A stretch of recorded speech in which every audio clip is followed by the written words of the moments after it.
Hello, I'm Hal Lublin. And I'm Mark Gagliardi. Since the dawn of humanity, one issue has gone unsettled. With the fate of the world in the balance, we're here to settle, once and for all, best free bread. That's right. Don't worry, everyone. We got this. Podcasts should have a theme song. Podcasts should not have a theme song. Yes, they should. No, they shouldn't. They sound good. Yeah, but people are just going to skip past it. You know what? You're right. We got this. Oh, I'm excited to sit down at this table with you, Hal. I can't wait to ruin the back half of my meal by filling up with carbs. This is how they get you, Mark. This is absolutely how they get you. I know exactly why they do it. Tell me why. I will tell you why they do it. Back in the old days of taverns, the tavern offered one thing for the meal, and it was one price for the whole meal. It's the same reason that buffets are set up with the cheap stuff at the front so that you're too full to have a bunch of the expensive meat at the end. So taverns would bring out a basket of bread for free to start. Well, not for free, but included in the price. To start, you'd have this bread, you'd fill up on it, and they wouldn't have to spend as much money on meat. That's where it began. And then when places started becoming restaurants, everybody was still like, yeah, but I get my free bread at the beginning, right? They're like, yeah, I guess. Do you know that taverns are also where no such thing as a free lunch comes from?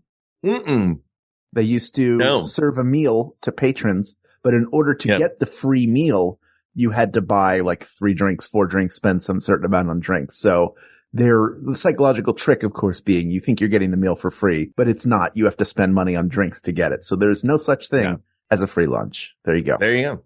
Look at that. See, I can teach things. This is exciting. Well, you were a trivia master, Hal. True. And it looks like we are going to team up against the people of the world. We had a heck of a Max Fun drive. I'm excited for that. I feel like every time I do trivia now, I have my reputations on the line. Not just the personal pride that I know we both carry about trivia, but personal pride, professional reputation, relationship with your wife. Like, I don't know how this is all working. All right, let's get some free bread, my brother. Where do you want to go first? Or what do you want to, so how did this come up? This image was sent to me by Ken Plume, our producer Ken Plume, who, nobody loves bread like Ken does. I assume he's a bread master, but he sent this to me and I looked at it and immediately thought, oh, this is a great episode. I'm going to post it on our Instagram account, that being Instagram.com, where we got this show over there, and in the Facebook group and say, dare we? Just to drum up interest, because I think this is something people have very strong opinions about. There's one bread here in particular that people notoriously go crazy for. I don't know if it's the winner or not, but we have 9 choices here that we're going to work off of. I will read them to you. I'll just give you the restaurants. We'll describe the bread as we go. Sure. We have Cheesecake Factory, Red Lobster, Olive Garden, Texas Roadhouse, Cracker Barrel, Outback Steakhouse, Boston Market, Longhorn Steakhouse, and Buca di Beppo. All right. I've been to all of these places so many times. I have been excited to have this bread at each of these places. When I get there, they just bring it to the table. It's a joy and a delight when it arrives. But there can be only one out of these. I'm trying to look and see if there are any that I don't know terribly well on this list. I'm not certain what the Boston Market ones are. It looked to me at first like like empanadas. I thought they give you empanadas when you sit down. This picture it's not a super high resolution. The Boston Market picture in particular. They're cornbread muffins. They're little cornbread, sweet cornbread loaves. Okay. You want to start there? Well, I don't know. How do you want to do this? We have 9 choices. I mean, I think we can go through each one. I kind of want to talk about them, what we like, what we don't like, and then we can start to pit them against one another. Sure. You want to be the Vince McMahon of our bread battle over here? You're like, no, this is my stable of 9 wrestlers. I do not want to be the Vince McMahon of anything ever. Do not Fair want to enough. be Vince McMahon. Thank you very much. No, I consider me the conductor. Oh, of this particular orchestra. Arthur Sullivan. All right. You know what? Then you are the Arthur Sullivan conducting this orchestra. What instrument do you want to come in first? Which of these instruments is the beginning of your symphony? Let's tune up with the Boston Market because you're not as familiar with it. It is it's sweet. It's dense. Mm-hmm. There's a moistness to it. It is, along with, I believe, the Buca di Beppo garlic bread and the Olive Garden bread sticks. They're the only things you have to order expressly off the menu. They will come with meals. They will, if you get like a quarter chicken dark with 2 sides, it will come with cornbread. But you also can order it a la carte. This is a little different then. Because this is an included side at Boston Market when you buy something.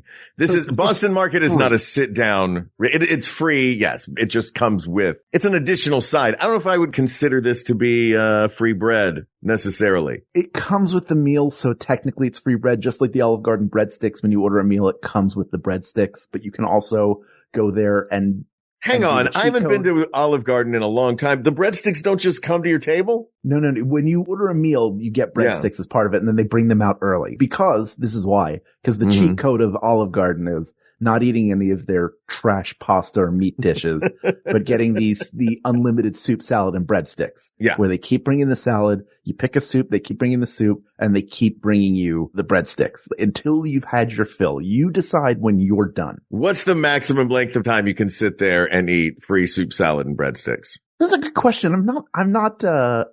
I realized I try to live in the moment, but I feel like I'm always kind of looking, and it's worse to look behind than look ahead. That's what I think.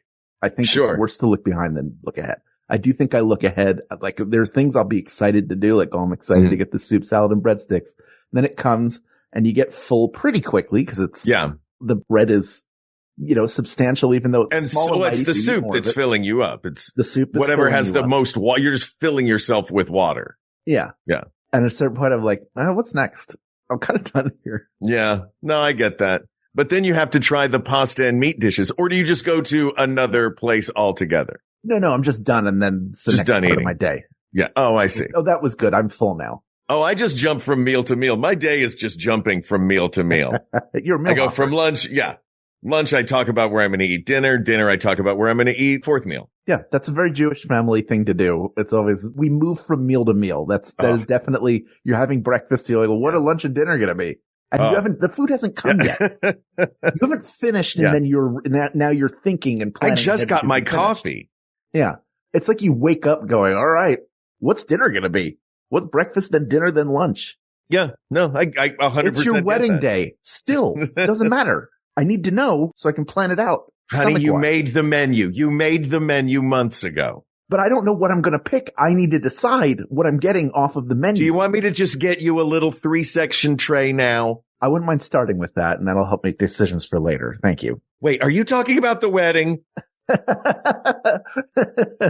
Let me say this about Olive Garden breadsticks. Go ahead. This is choose a free bread. Yes. This is about Boston Market cornbread and Olive Garden breadsticks. You have to unlock the free bread. Yeah. With the meal. Boston Market, you get one, right? It's included, or can you just keep refilling the Boston Market cornbread? You get one. Okay. I'm taking that off the list of free breads. Well, I think it's, it's worth noting. It's decent. It's sweet, which counterbalances a lot of the savory stuff you get with a Boston Market meal. Mm-hmm. It's really good dipped in the gravy. Oh, I do. I know exactly what you're talking about. I remembered it as soon as I was like, oh, there's even a little compartment for it on that little 3-compartment tray. Yeah, I would go good, not great. I understand. None of these are really free, right? You can't just go to Outback, have them bring you a loaf of bread and 2 glasses of water and then leave. Your picture will go up on the wall. It will not. Hey, man, technically free bread is free bread. You want to game the system? Just go in, get a table at Outback and leave. You can do it at once per Outback, per town you live in. But you can never go back, because the second you go back, everything that you order will have a not so subtle layer of spit on it that everybody who works there has contributed to. Like they pass it around the whole village and everybody gets everybody does it. Oh dear. I think they do that anyway, though, with one of the burgers. It's like the Super Blaster, mate. But Olive Garden, here's the difference with Olive Garden, which is why I'm including this. And happy to have it on the list of free breads is once you order the meal, you have unlocked the Olive Garden. And in that Olive Garden, once you are in that Olive Garden, then the free breadsticks are just growing on the trees and you can reach up and grab them whenever you want. They're coming your way. They're almost always fresh and hot. And they're so salty, but it's such delightful garlic salt. Really salty. Yeah. Very good. Nice, salty, garlicky, maybe a little bit crisp on the outside, but nice and soft on the inside. Sometimes it's great for dipping. either It is in your great for soup dipping. or the sauces or your weird, terrible pasta or meat dish. It goes with everything. It's an incredibly pliable food. Yes, it does. I want to go a little bit backwards though on, yes, it is crispy on the outside. I don't know if there's enough substance inside in the middle. You know what I mean? think so. outside, you think there's enough Yeah. substance in there? I think it's soft chewy. I don't think it's as air. Sometimes you get Maybe I've just gotten particularly airy ones. like a good focaccia bread, right? Mm-hmm. Is to me really more about what's going on outside than inside. I know a Sometimes- good focaccia bread, Yeah. and you, sir, Olive Garden breadstick, are no focaccia bread. Like focaccia is really about what you're doing on the outside. You're brushing it with olive oil. You put some rosemary on there, what have you. Yeah, that's whatever you're true. doing. The inside is really generally, it might be very airy inside, or you might have some softness inside. I've found with Olive Garden, they're not too dense, but they're not too airy either. They are filling because they're just right. This is Baby Bear's Yeah. bread. Yeah, they do seem like they have been manufactured and genetically or at least culinarily engineered to be a delightful thing that you want more and more of. I'm a fan of just dipping them in marinara. Yeah, they're good in Just marinara. I don't Classic like marinara dip. the Alfredo's too much. I mean, it's already, look, the sticks, Yeah. we can be honest here, right? We've been doing this for what, 9 years now? 9 years, yeah. Look, these are going to give you diarrhea. The question is, how much are you going to add on top of that? Like the breadsticks, that is your e-ticket to Diarrhea Mountain. And if you add the Alfredo's too much. It's too much. It's too much. Yeah, I'm not a huge fan of the forbid you. Alfredo sauce. Yeah, Alfredo sauce is so heavy. I got associated with Alfredo sauce as a kid with it being a heavy thing that I just got full on it really fast. Sure. So my mind created a synapse of like, oh man, that stuff, you can't finish a whole plate of that. If you do, you're going to have a tummy ache. That is one of my core synapses is Alfredo gives you tummy aches. Oh, you didn't create a split personality that loves Alfredo sauce? No, man, I put that one in there and it's stayed and it's fended off all other Highlanders. There can be only one. Impressive. Yeah. Just lopping off the heads of Alfredo loving personalities everywhere. Yeah, it's a really good, and it's greasy, like it's the right amount of greasy. If you wrap it in a paper napkin, the napkin will go clear. Sure. And it is perfect there's a reason why I would assume if we looked at the sales of Olive Garden, just from a business perspective, that their most popular meal is the soup salad and sticks, because those are the cheat three code. best things they sell. It is 100% the cheat code. I like their salad a lot too. Yeah. But those breads, you're so excited for the breadsticks. That is what gets refilled the most at a table of people who have ordered that meal. And I've done that for lunch with coworkers. We've gone to, we were excited to go for the soup salad and breadsticks, and the breadsticks just keep them coming. Yeah. Do you have a go-to thing that you do with your breadsticks? Like I dunk them in marinara. That's my favorite thing to do with them. Like they're Italian chips and salsa. What's your go-to move with a breadstick? I like it in a marinara, but the soup that I get is that sort of creamy chicken soup. Oh, okay. I don't know this creamy chicken soup. The broth that's left over, I can't remember exactly what it is, but because I haven't had it in a long time and I'm afraid to have, now that I'm more conscious of how many calories everything is. Oh, yeah. I just look at it and go, maybe not today, but it is a really good dipping. It serves maybe a similar function to Alfredo. I understand why you would do an Alfredo because that creaminess sort of counteracts the saltiness. Mm-hmm. Everything gives everything more depth, but the soup is a little bit less Alfredo-y. Like it's not clotting as soon as it arrives at the table. It doesn't get that skin on the top. Yeah. That spells out diarrhea incoming. We're being honest. In cracks. Yeah. Oof. All right. Look, Olive Garden, I think that it's definitely a finalist at this point. Yeah. Yeah. Do you want to move can we talk about the other Italian restaurant? Yeah. Buca di How is Beppo? this one? This is Buca di Beppo. I told you about my tragic Buca di Beppo story with my dad, right? And him finding out that it was not, as he thought, a quirky, one-off, independent Italian restaurant in Chicago. Oh, that was a sad day. When he was like, what? It's a chain? No independent restaurant has that sign.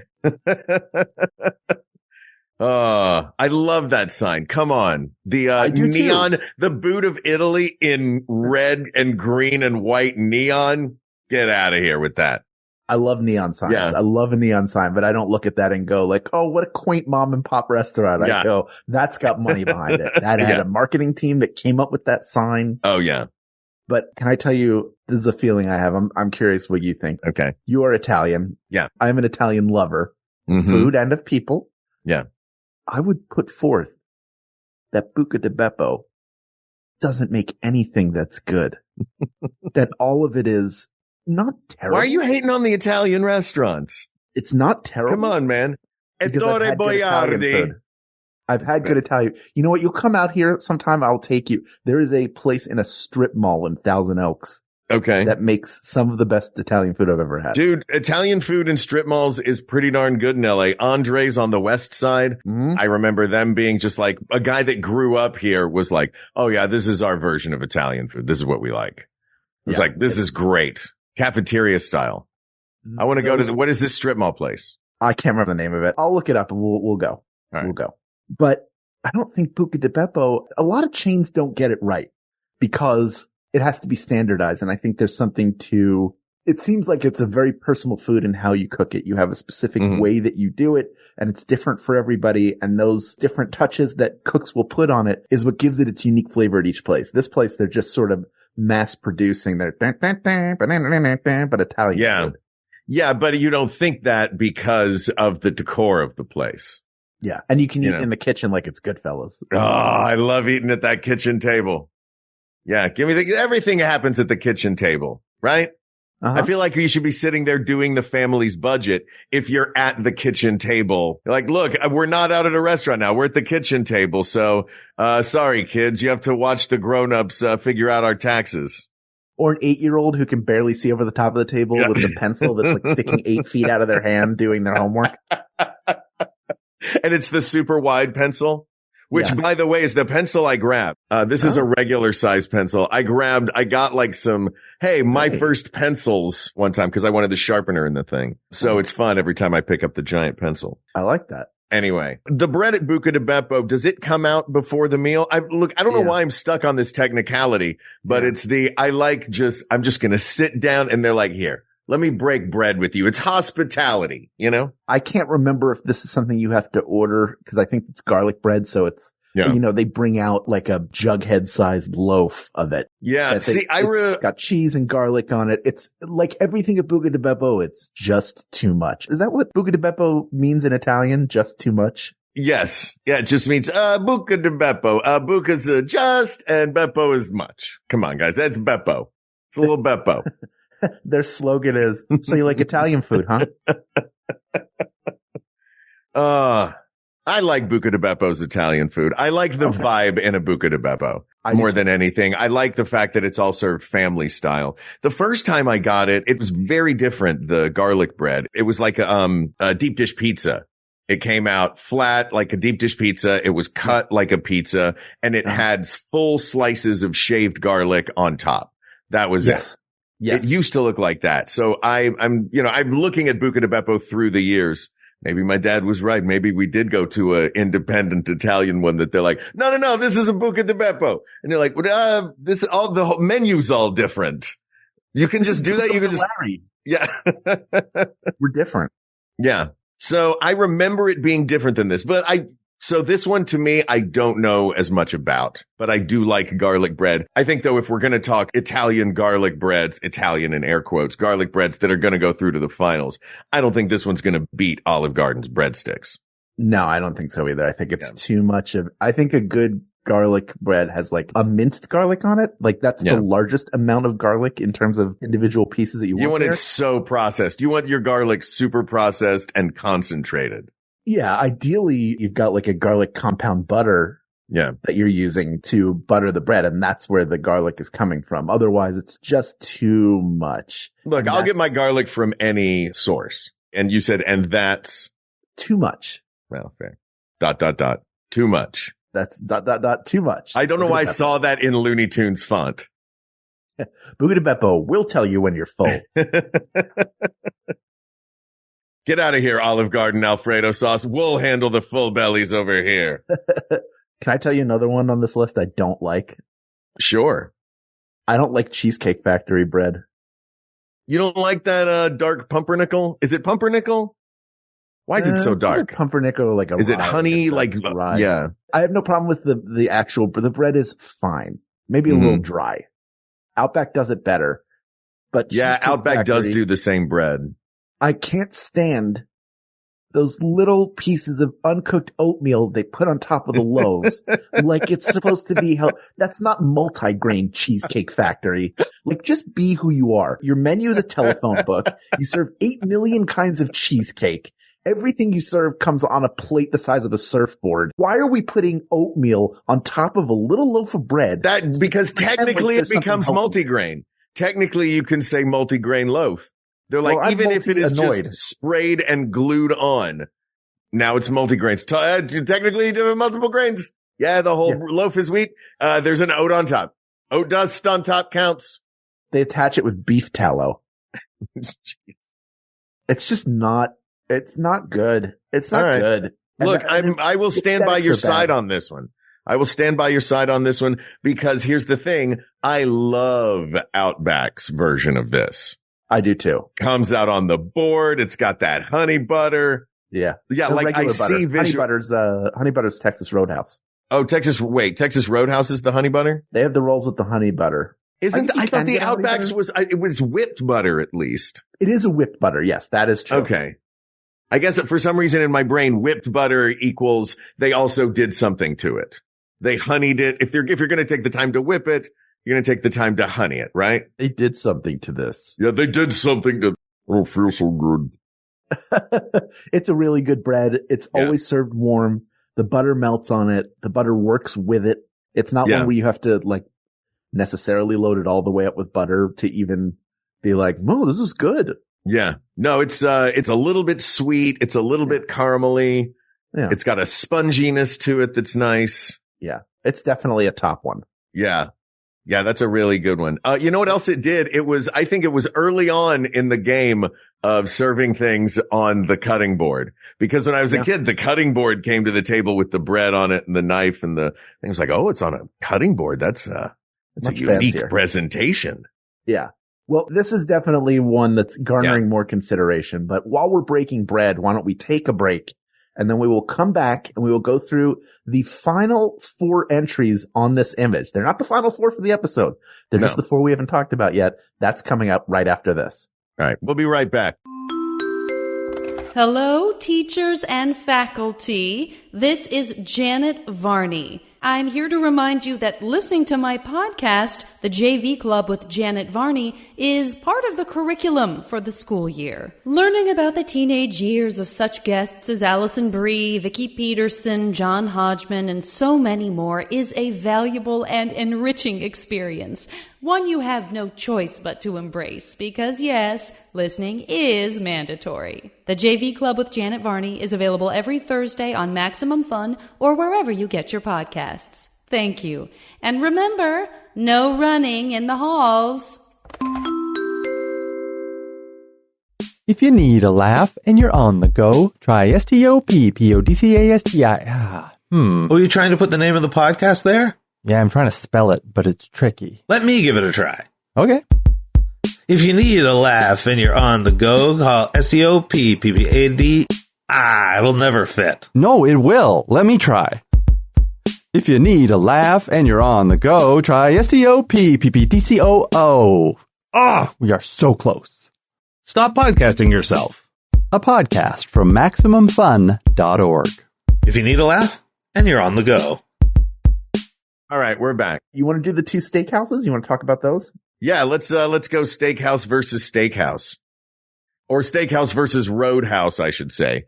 We've got Longhorn Steakhouse's, loaf and butter and Texas Roadhouse's, what look like yeast rolls.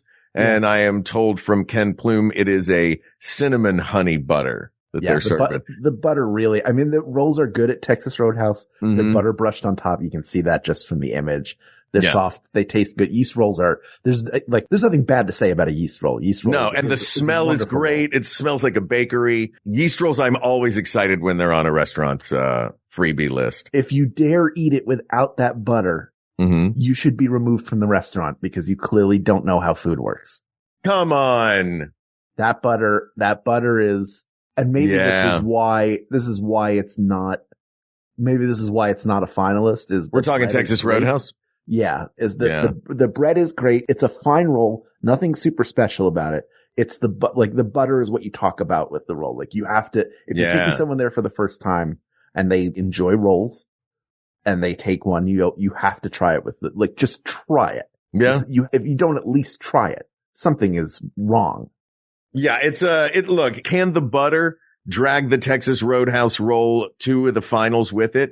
Can the Longhorn Steakhouse butter drag the Longhorn Steakhouse roll? I'm not familiar with that one. Is that a honeyed butter? I believe it's just regular butter, but also it's another regular whipped butter. The loaf is fine. Do you prefer, let me ask you this, because we have a bunch of different choices here.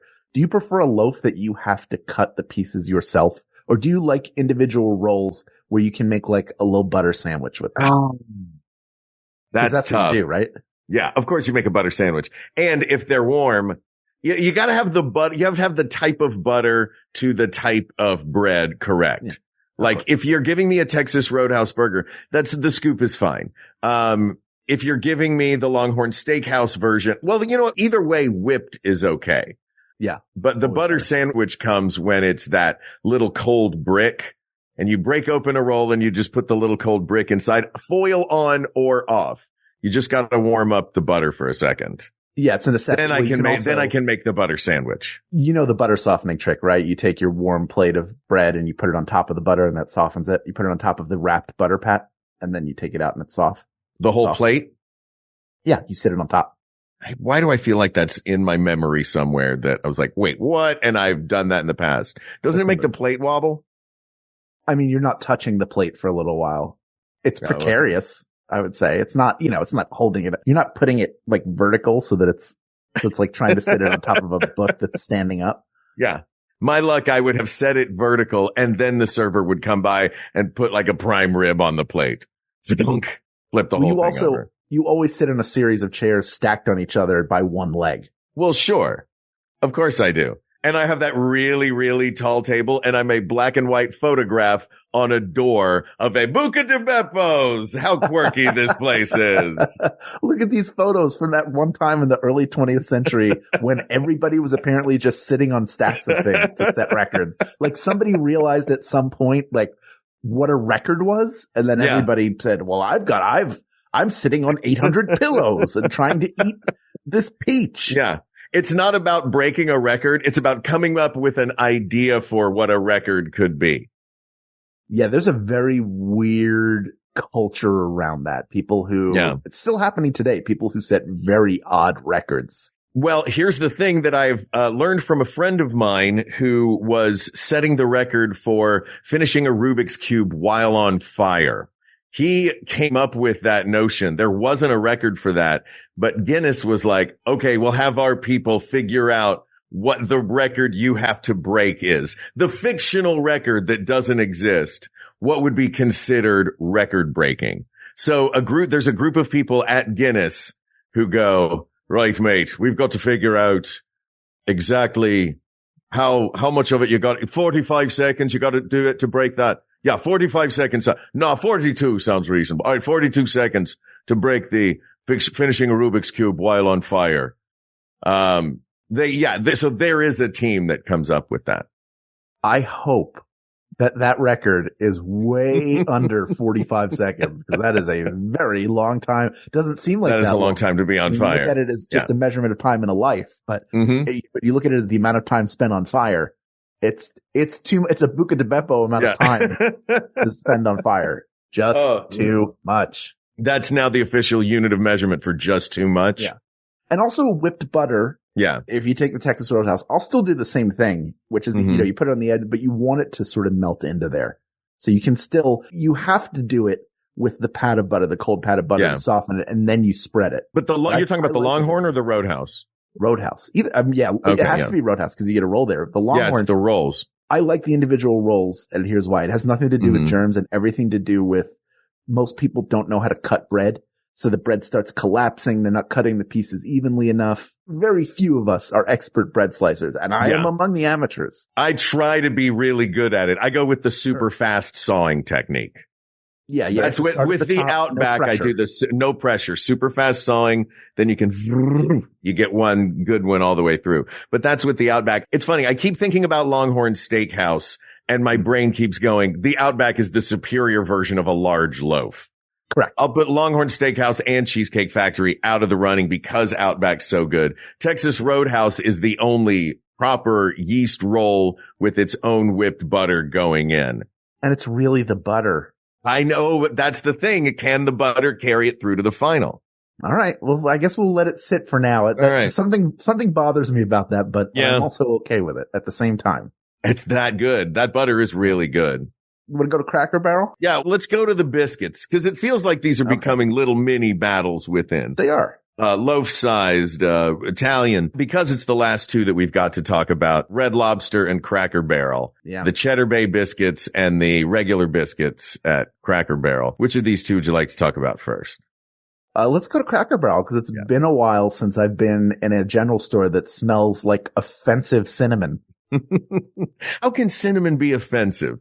It's too much. It's a Buca de Beppo amount of cinnamon scent. Like the candles are here. The penny candies are here. For some reason, this version of Operation is made entirely out of cinnamon. There's too much spice in Artisanal there. cinnamon, and it's been painted rustically with red, white, and blue and then sanded. So it looks like it's really old red, white, and blue just faded into it. Hey, this stork made of welded trowels is also somehow cinnamon scented. How did they do this? Oh, well, they cinnamon scented the problematic toys section. Oh, Cracker Barrel. The Ashley Wilkes costume kit. Try it on, kids. Halloween's only 8 months away. Listen, it's 2024. Don't you think that's a Buca de Beppo of a costume? It is. It's a Buca de Beppo of a costume. Of a Buca de Beppo of a movie.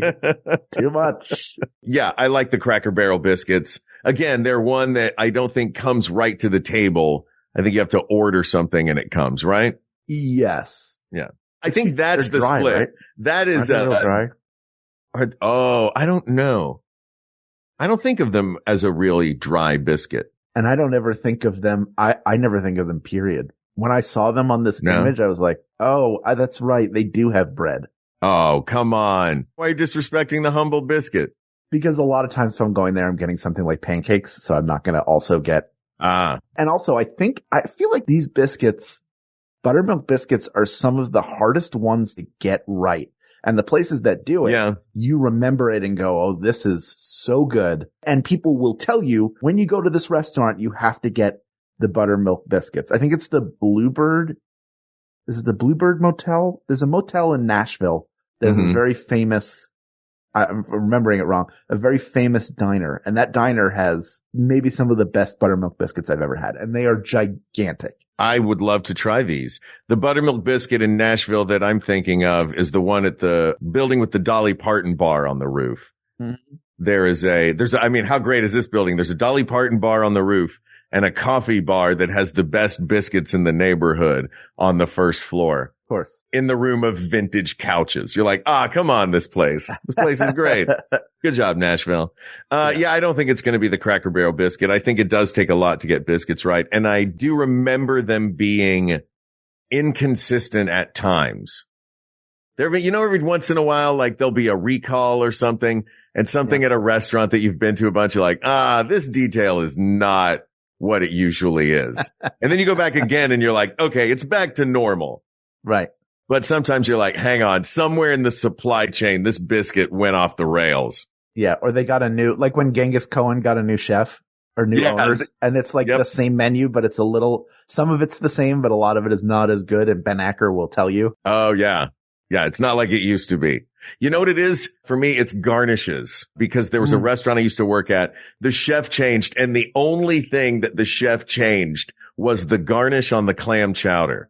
He switched it from green onions to croutons and cheddar. And I thought croutons and cheddar is a chef coming into a restaurant and being like, now I'm the chef. Like, I'm just going to change one visual thing, not changing anything else in the restaurant. Guess what? I'm the chef now. Get that green onion off of there. Croutons and cheddar. Like if you have to decorate a living room, you just come in and slightly rotate a vase and go, well, that'll be $5,000. Exactly. This person has their name sewn into their coat. Sewn. How? Yeah, it's not, Cracker Barrel's not winning. No. But if there is a biscuit on this list, Yes. let us talk, Hal, about the humble Red Lobster Cheddar Bay biscuit. It is the only thing people talk about when it comes to Red Lobster. It is the thing that Red Lobster has become known for among, not that they don't have a ton of fried shrimp and things like that, but when you think of Red Lobster, you think of the Cheddar Bay biscuits. Mark, tell everybody who might not be aware that are listening to this, who maybe are from another country or just haven't been to a Red Lobster, what's great about the Cheddar Bay biscuit? The great thing about the Cheddar Bay biscuit is, okay, first of all, imagine a Cracker Barrel biscuit and then introduce it to flavor and a blast of flavor. Yeah. It is cheddar. It is garlic. It is jalapeno. What all is in a Cheddar Bay biscuit? It is just a delightful, it's just a delightful umami, salty, tangy blast of flavor in the form of the crumbly, flaky combination that makes one of those elusive, delicious versions of a biscuit. Can I tell you something? Please. I like jalapeno cooked into things. I do not like it when the jalapeno is still somewhat raw because I think the flavor always like pulls out of everything else in the bite and it sits in like the back of my nose and I don't like it. Okay. Almost like it has like I feel like waxy is more of a texture, but it's like the flavor. Hold on. The flavor of this is waxy in the back of your nose. No. That sounds like a wine connoisseur. I'm getting notes of burnt marbles, Bobsy Twin books, and sage. Oh my God, that's what we were going for. Thank goodness. It just, that part kind of pulls me out of it. I mean, it's a fine biscuit. Don't get me wrong. I don't, it's okay for me. I like it. Don't love it. What about you? Do you love it? I love them. Yeah, I think they're great, but I totally get that. You're introducing an X factor into the biscuit, a potentially divisive X factor as seen by your general, I don't like it. Right. Or I don't like the jalapenos in it. Yes. Yeah. I don't like a piece of it. They're just fine for me. Which even without liking one element of it, they're still on the just fine list. Yeah. Pretty good. Yeah. Yeah, they're delicious. If you haven't had them, go get them. I didn't realize that they had become the icon of Red Lobster because my thought has always been, based on the television commercials, a Red Lobster is the icon of Red Lobster. I mean on a plate as well. Yeah. Yeah, it is. But that lobster is stuffed with these Cheddar Bay biscuits. Yeah. They only use lobster shells. They have cases of them just as decoration, like putting nachos in a baseball helmet. The whole place is a lie. I thought I was getting a lobster. It was cake. Oh, the whole thing was cake cut into it. Cake. It is photorealistic. All right. So it looks to me like there are a couple that have risen to the top. Yeah, 4. I think that 4. You've got 4 in there? I got Olive Garden, Red Lobster, Outback, and Texas Roadhouse. Yeah. Yeah, I would agree with that. So we've got a bunch of handhelds and one full loaf. Handhelds. Yeah. They're handhelds. It took me a minute. I had to pause for a second to figure out what word I was going to use. Handhelds feels appropriate.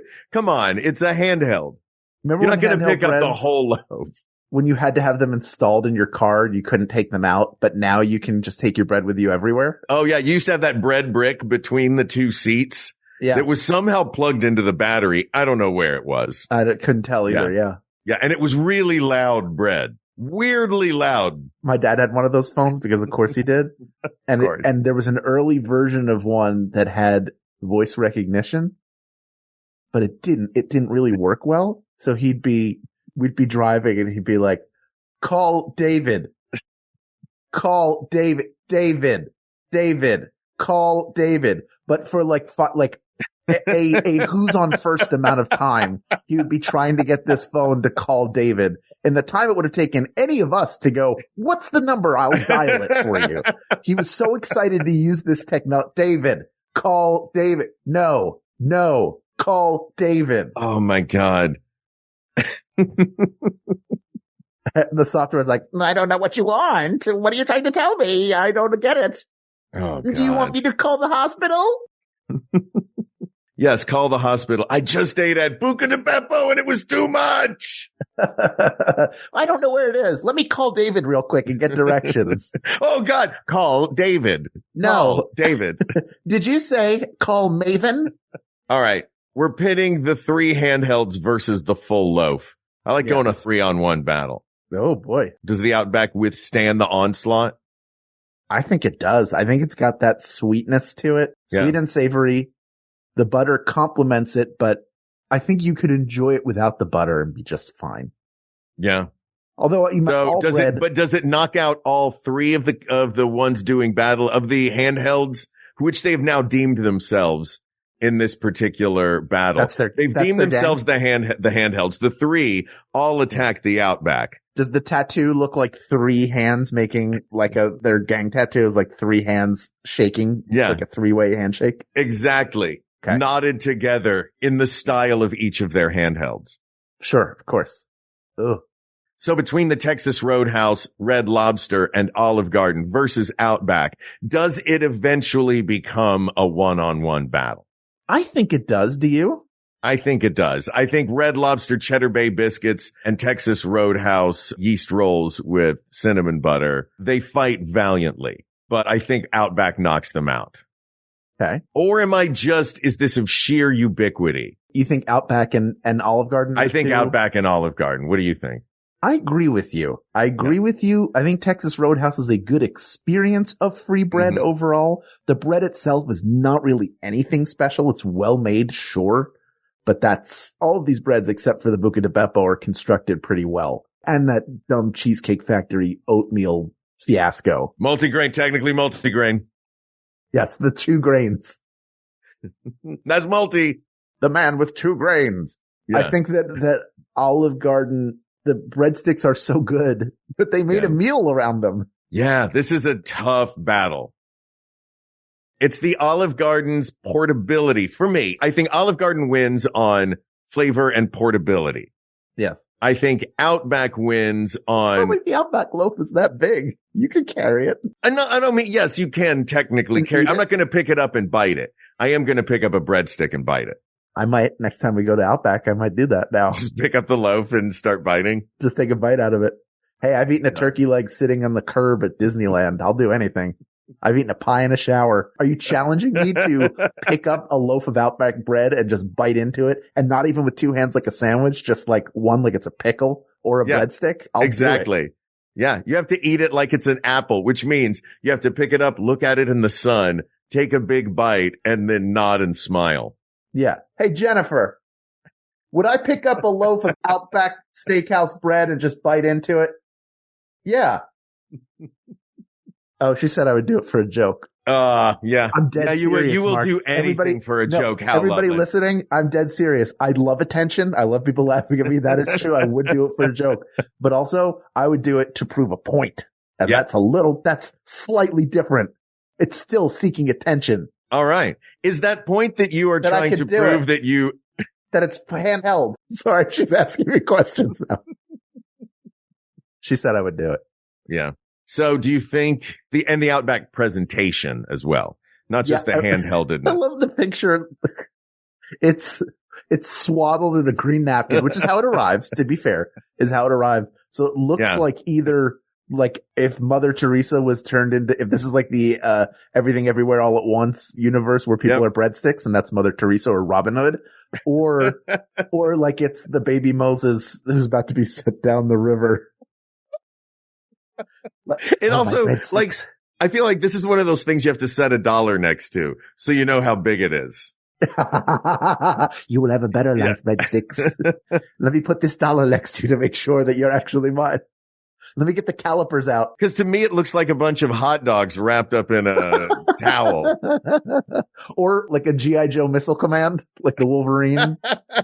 You fire those out. According to this chart, if you're looking at this chart, it also looks like maybe the weirdest Muppet Henson ever came up with, glaring at Texas Roadhouse. What if a squid was a Muppet?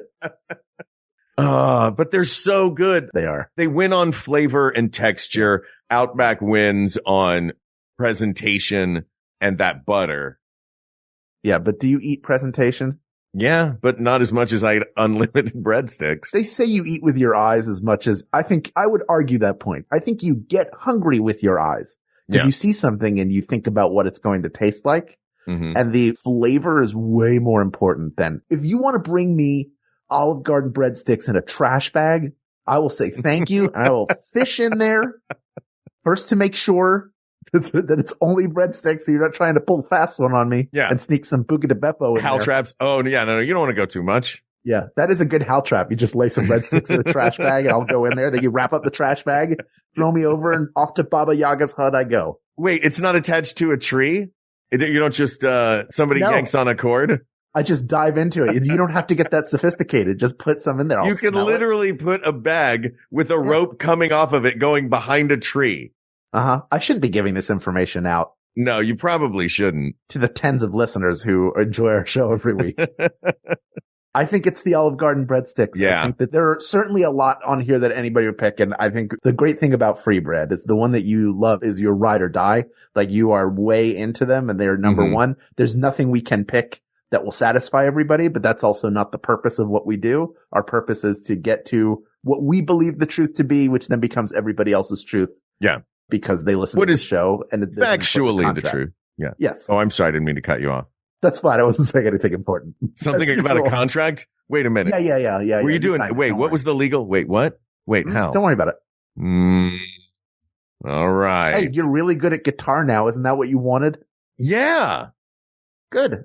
Then don't worry about fine print. Who needs that? You can't play fine print. You can play guitar. That's true. What's this chip in my brain? Why am I slowing down?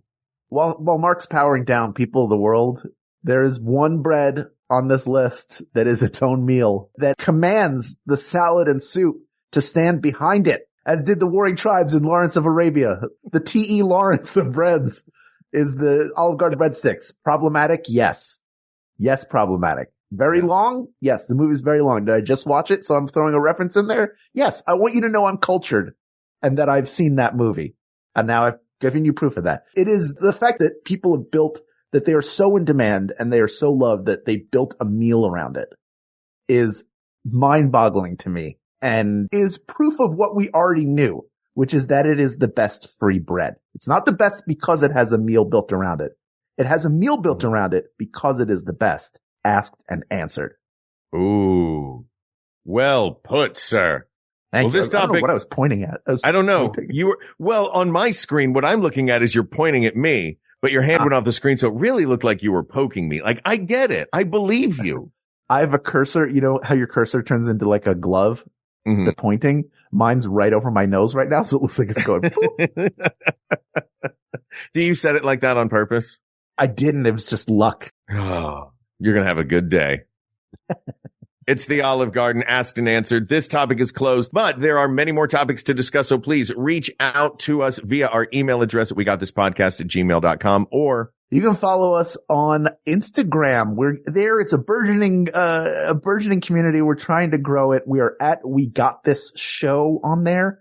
Everywhere else where We Got This Podcast, including Facebook, where we have only the best group ever invented. Facebook.com/group/We Got This Podcast. Stand up for the breads you love. They deserve your allegiance, unless it's Buca de Beppo, in which case you might want to rethink some things. Yeah, too much. Too much. Thank you to producer Ken Plume, researcher Kate McManus, graphic designer Uri Kelman, and QA engineer Jen Alba. And of course, thank you to our musicians, Jonathan Dinerstein and Mike Furman, for our score and theme song, respectively. And thanks to you, the people of the world, with whom we always want to sit in a vintage tavern, breaking bread on our fixed price meal so that we eat too much bread to eat the meat later on before we go slay the dragon. Thank you. Thank you. Thank you. For Hal Loveland, I'm Mark Gagliardi. For Mark Gagliardi, I'm Hal Loveland. And don't worry, everybody. We got this. We got this. Maximum Fun, a worker-owned network of artist-owned shows supported directly by you.